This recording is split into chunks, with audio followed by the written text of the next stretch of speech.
Assalamualaikum warahmatullahi wabarakatuh. Halo dulur Corner of the City. Kali ini kita akan meliput salah satu spot baru di Surabaya ya, namanya Kampung Pecinan. Seperti apa tempatnya? Ikuti terus perjalanan kami Corner of the City. Let's take a ride.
Oke dulur, untuk masuk ke Kampung Pecinan ini kita terkena biaya masuk ini sebesar Rp5.000, free parkir dan UMKM kuliner ya, kita bisa dapat kuliner.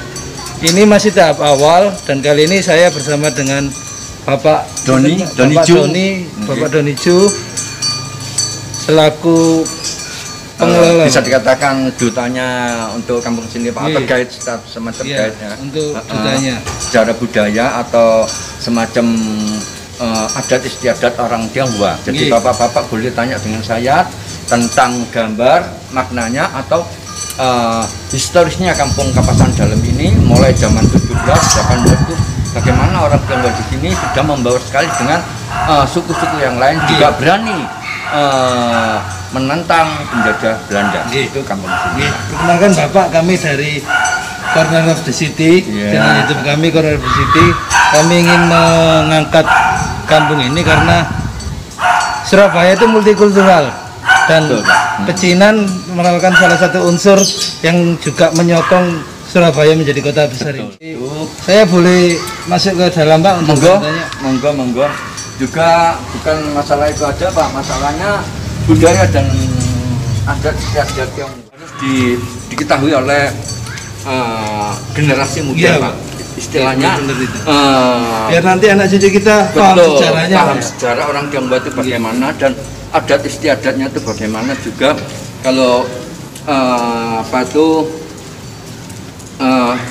bibit-bibit muda itu, nasi muda itu kalau bisa mengetahui sejarah dan budaya Pak tentang orang Tionghoa, bisa mengenal, bisa memahami, itu malah saya kira Indonesia ini makin kuat.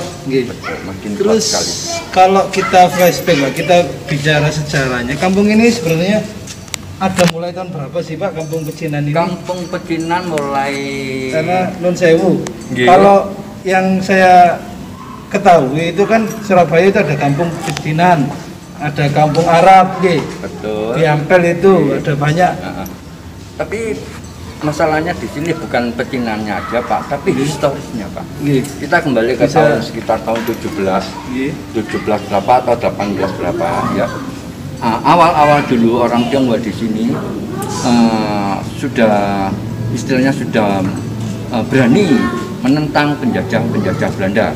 Makanya kampung di sini disebut Buaya Kapasan. Rata-rata dulu di sini Pak, masyarakat di sini orang Tionghoanya tuh jago kungfu, kundao, di kundao, dan di sini dulu penuh dengan pohon kapuk atau randu, juga terembesi, makanya disebut kapasan. Iya, kapas. Nah nanti bapak-bapak bisa saya ajak ke Tong Lien Wei. Nanti itu zaman dulu sekitar tahun 18 berapa itu banyak pahlawan-pahlawan Indonesia yang luka, istilahnya peperangan nih Pak ya, Iya. luka karena perang. Itu Iya, sama intinya di situ. orang Tionghoa diobati di Balai Tong Lien Wei. Itu ada bunkernya Pak. Nggih. Nah, jadi orang Belanda mau masuk sini sangat-sangat takut. Masalahnya di sini terkenal dengan buaya Buaya kapasan kapasan. yang Berani itu lah ya. berani sekali.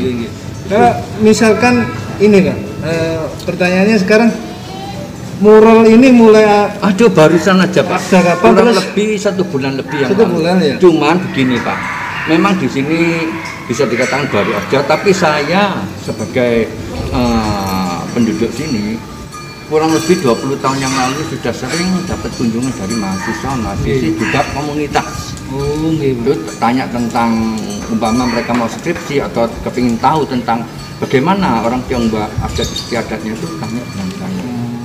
Nanti saya ajak ke Punden.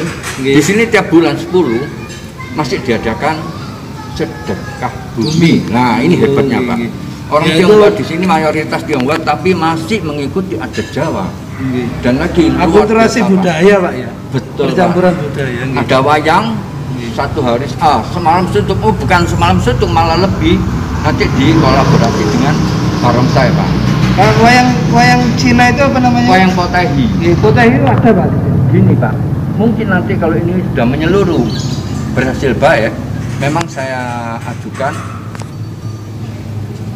tarian Tiongkok kuno, Nggih. wayang Potehi sama barongsai Pak.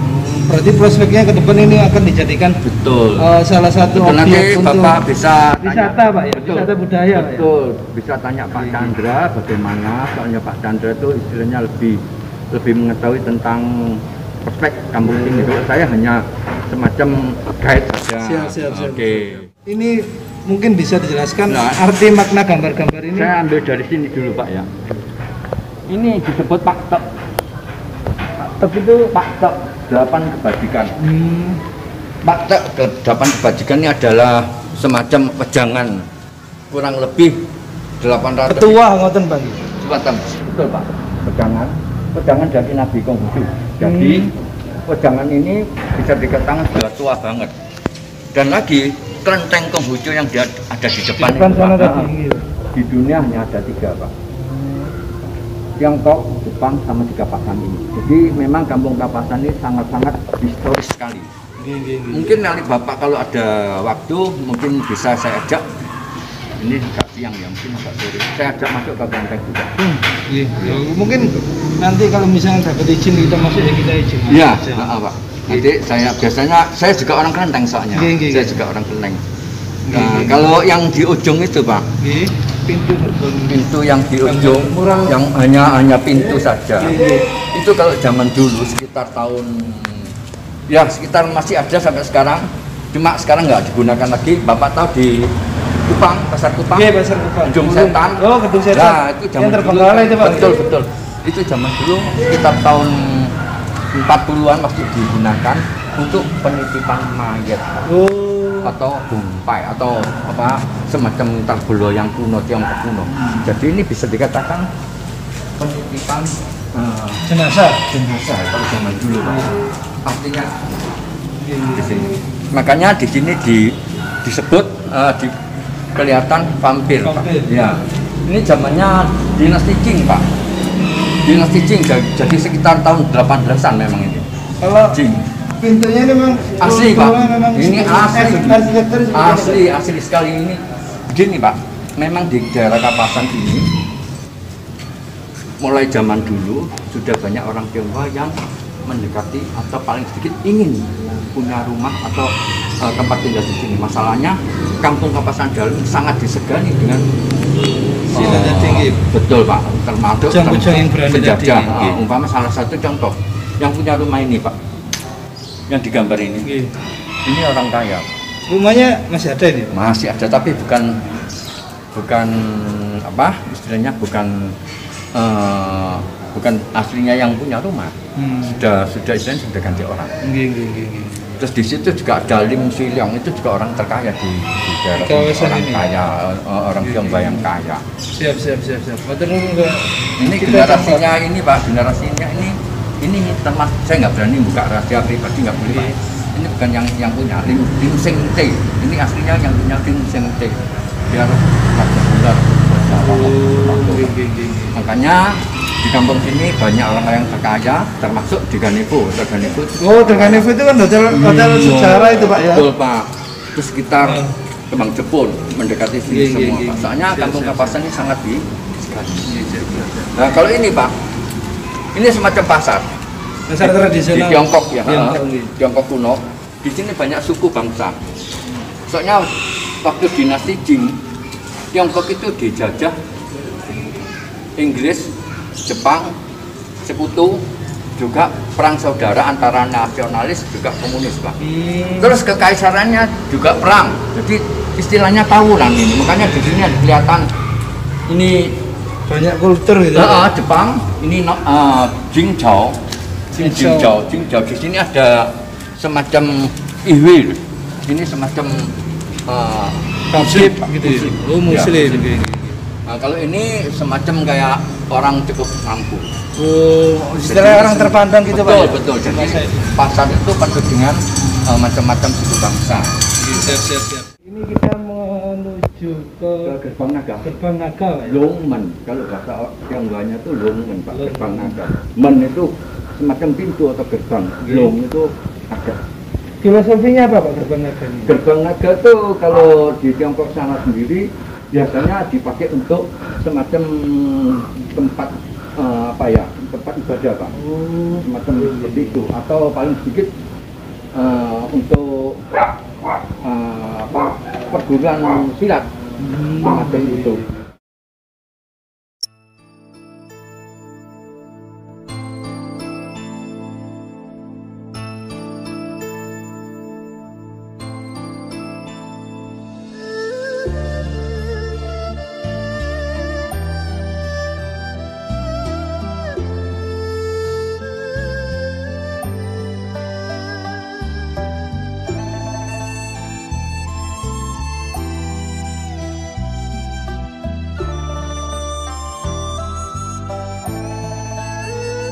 Unden itu artinya fungsinya untuk menjaga atau danyang, semacam danyang, atau kalau orang Tionghoa bilang semacam dutisan.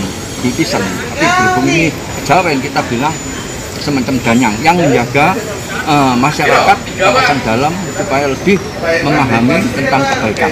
Itu Unden. Maknanya Pak? Sebenarnya ini dulu mulai tahun berapa? Wah, kalau dari awal Pak, aduh, lama banget Pak, mungkin kurang lebih bisa dikatakan 150 tahun yang lalu. 150 tahun. Tapi sudah diadakan acara itu 122 atau 123 kali Pak. Berarti 123 tahun itu sudah diadakan semacam acara sedekah bumi. Ada sedekah bumi Pak, di sini sangat ramai sekali. Panggungnya harus minta di sini, nggak mau dipindah. Kalau dipindah pasti ambruk, pasti, dan harus menghadap ke sana Pak. Nah, jadi diadakan wayang kulit semacam hiburan untuk masyarakat juga.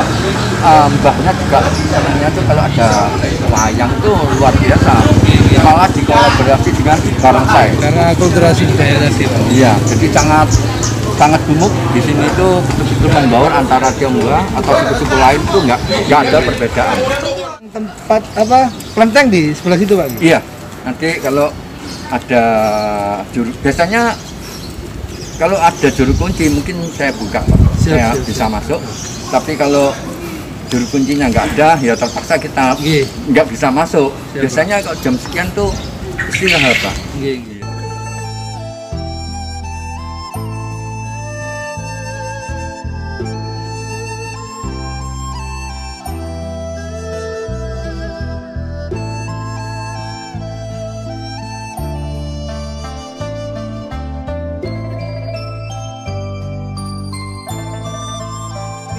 kita berada di tempat apa dan mungkin bisa dijelaskan ini sejarahnya apa kok sampai saat ini kondisinya masih asli kayu? Ini aslinya disebut Tong Lianwe, Pak. Kalau bahasa Tionghoa Tong Lianwe itu bisa dikatakan semacam balai pengobatan. Balai pengobatan. Khususnya tuh untuk teman-teman zaman dulu, zaman peperangan.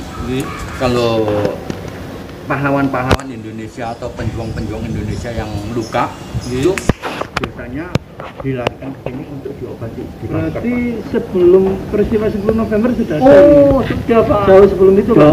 Jauh. Berarti Pak masa pra kemerdekaan gitu? Betul Pak. Sekitar tahun kalau saya hitung dengan kelenteng. Ini tahun 18 juga Pak. Hampir tahun 18. 1800-an? Iya, 18-an.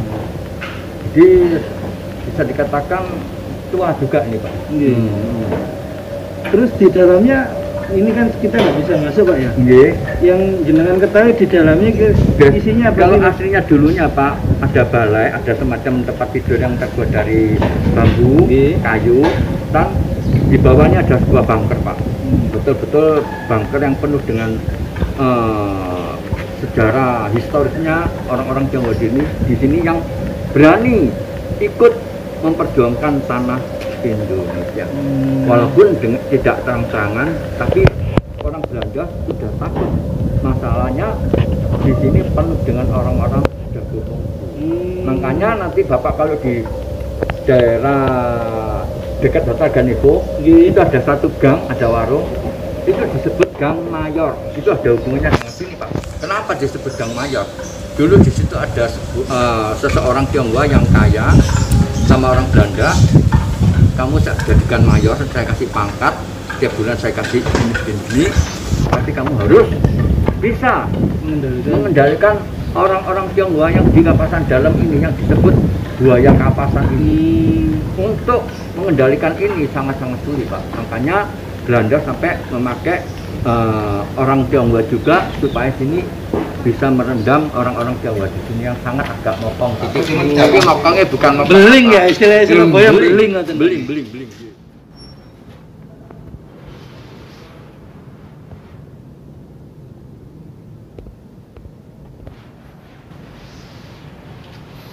Nah di sini setiap malam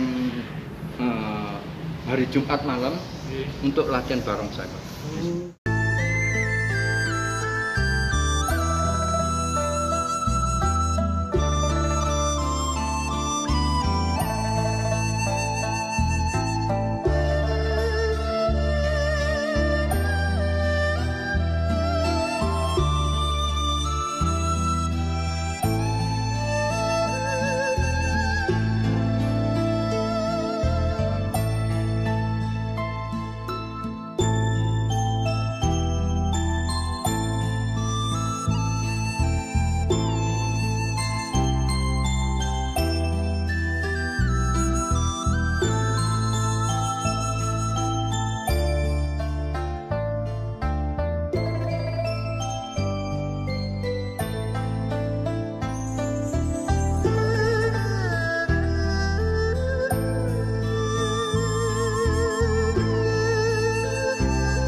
Jadi gini Pak, kami dari Kononobu City ingin tanya-tanya tentang kelenteng ini.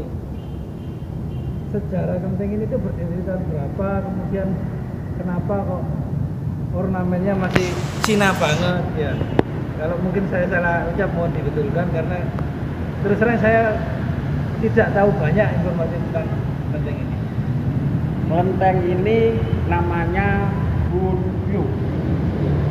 Kata Bunbyu itu berawalan kata dari Wen Myo. Wen itu seorang sastrawan, seorang sejarawan, atau Myo itu kuil. Jadi kalau digabungkan seorang sastrawan itu belajar di kuil. Kelenteng Bunbyu ini dibangun pada tahun 1906. 1 tahun kemudian baru selesai dibangun tahun 1907 gitu. Jadi kelenteng ini berdiri itu sebagai simbol perjuangan orang-orang Tionghoa yang ada di Kapasan, tepatnya di Jalan Kapasan. Itu awal mula. Dulunya Jalan Kapasan ini namanya Randu. Pohon randu itu. Pohon randu. Terus diterjemahkan oleh orang Tionghoa kapas.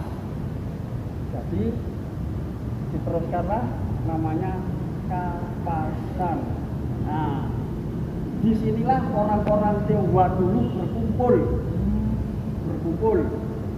Ada pedagang, semuanya ada.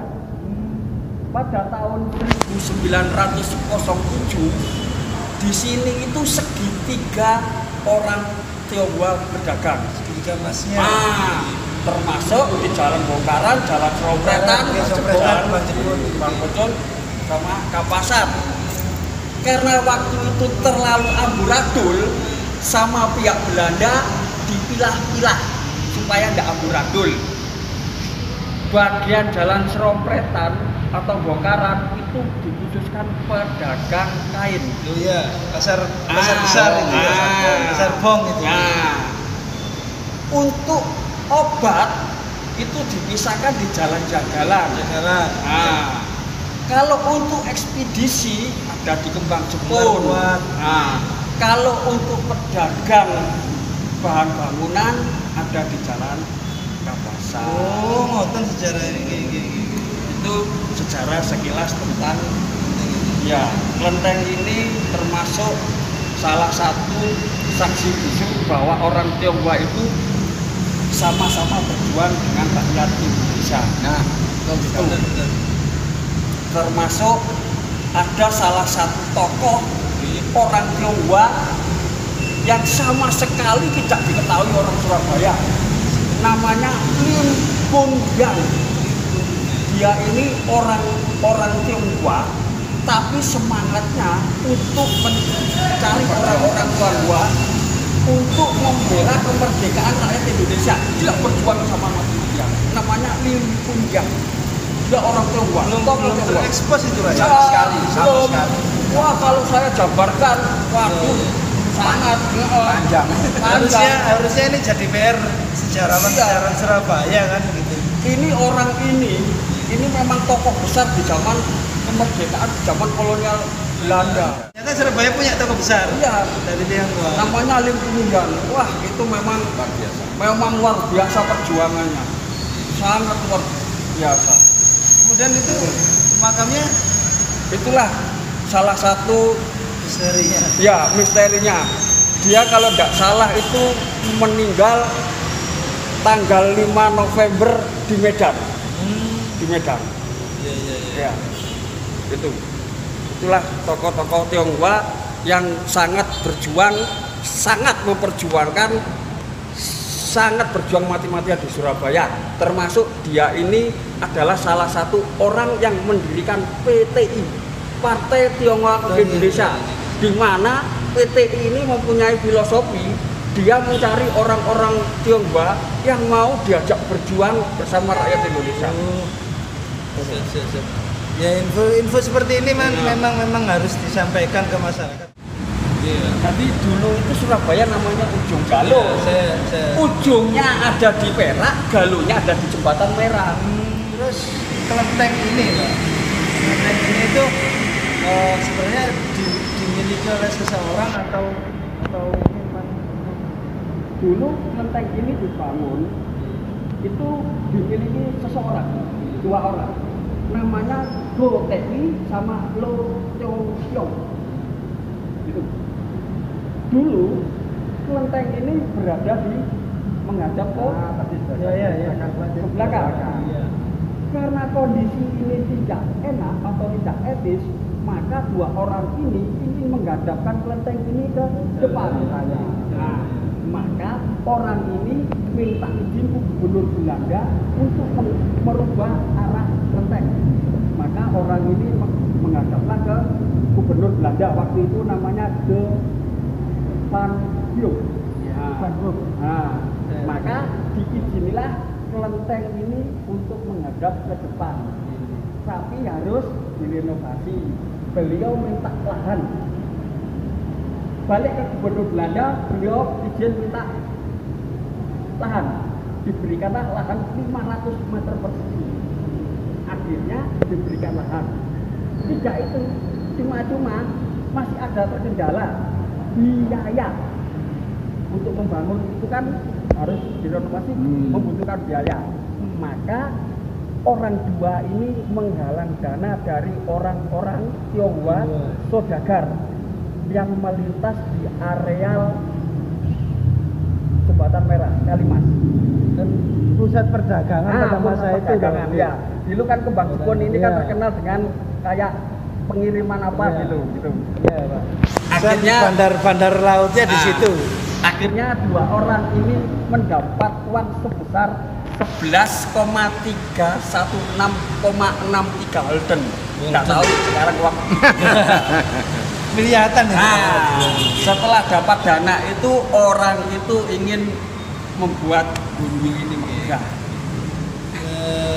Dulu kapasan dalam itu namanya dalam, nggak pakai kapasan. Karena orang yang berada di kapasan dalam itu rata-rata saudagar, orang kaya. Jadi pegawainya disuruh ke dalam. Jadi orang kapasan dalam itu ceritanya sampai sekarang harusnya tidak ada orang kaya. Dikhususkan orang melarat, orang yang duit. Jadi orang yang kaya itu tinggal di sepanjang jalan kapasan. Kulturnya seperti itu. Kapasan ini dulu itu hutan, Mas. Hutan. Disinilah tempat orang-orang rampok, orang-orang pembunuh, bayaran, semuanya ada di sini. Di abad 19 itu di Batavia ada pembantaian. Akhirnya orang Tionghoa lari ke Surabaya. Pembantaian etnis Tionghoa, ya. Akhirnya datang ke Surabaya, dia minta gubernur Belanda untuk dicarikan lahan. Silakan kamu buka lahan di daerah Randu. Kamu buka, nanti tak pinjemin uang, buka toko. Dulu namanya sini Randu. Randu aslinya Randu. Karena apa? Belanda juga takut waktu itu sama rampok-rampok keji itu. Karena ada kesempatan, Belanda mengajak orang Tionghoa, silakan. Akhirnya orang Tionghoa banyak buat toko, buat jalan. Akhirnya yang tadi rampok itu pergi sendiri. Siap. Tadi juga diceritakan bapaknya bahwa penduduk-penduduk sini itu dulunya adalah ahli-ahli bela diri. Oh, di sini memang terkenal dulu di zaman Belanda bahwa di kampung Kuku mana, di Pecinan mana, ya di Kapasan Dalam. Iyalah salah satu generasi pewaris. Jongono. Warisan itu. Makanya saya tadi itu kepingin menggali ini kan tujuannya cuma ya tadi biar anak-anak muda setelah jenengan saya itu paham secara sini, jadi nggak hilang tergerus waktu aja gitu. Yang di Kapasan Dalam itu biasanya mereka tuh di pondok zaman itu kali pendirian ini masih bukan ini masih asli alami. Mereka menjadi mencari nafkah itu menjadi pengawal sungai. Jadi dari Perak dari ujung sana Ya kan transitasinya dulu lewat Kalimas ini dulu di pendirian dulu bukan Jembatan Merah, Ya. tapi pendirian ini jadi rata-rata sebagai pengawal keamanan perahu-perahu yang membawa dagangan dan masuk di daerah ini. Surabaya Utara ini kan terkenal kan salah satu pusat perekonomian betul pada masa itu, termasuk yang disebutkan segitiga emas perdagangan itu ada di situ. Makanya di situ disebut pabean. Sebetulnya bukan pasar. Zaman itu memang untuk biaya cukai keluar masuk barang disebut pabean. Mohon maaf, di 1414 orang Tionghoa datang pertama kali. Dia berdomisili di Jalan Songoyudan. Itu dulu namanya Kampung Melayu pertama kali. Setelah itu ada Kampung Arab. Terus salah satu lagi Kampung Cina.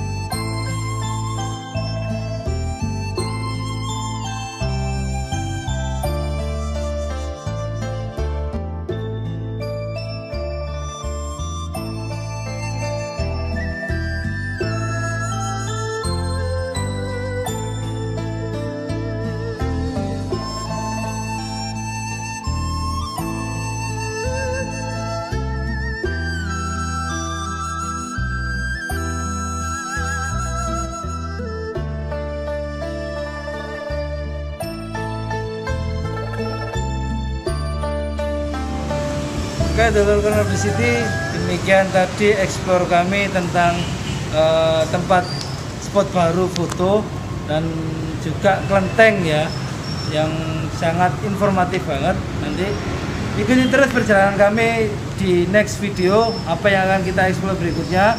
Nanti saksikan terus channel kami, jangan lupa like, subscribe, dan komen. Salam Corner of the City, let's go around.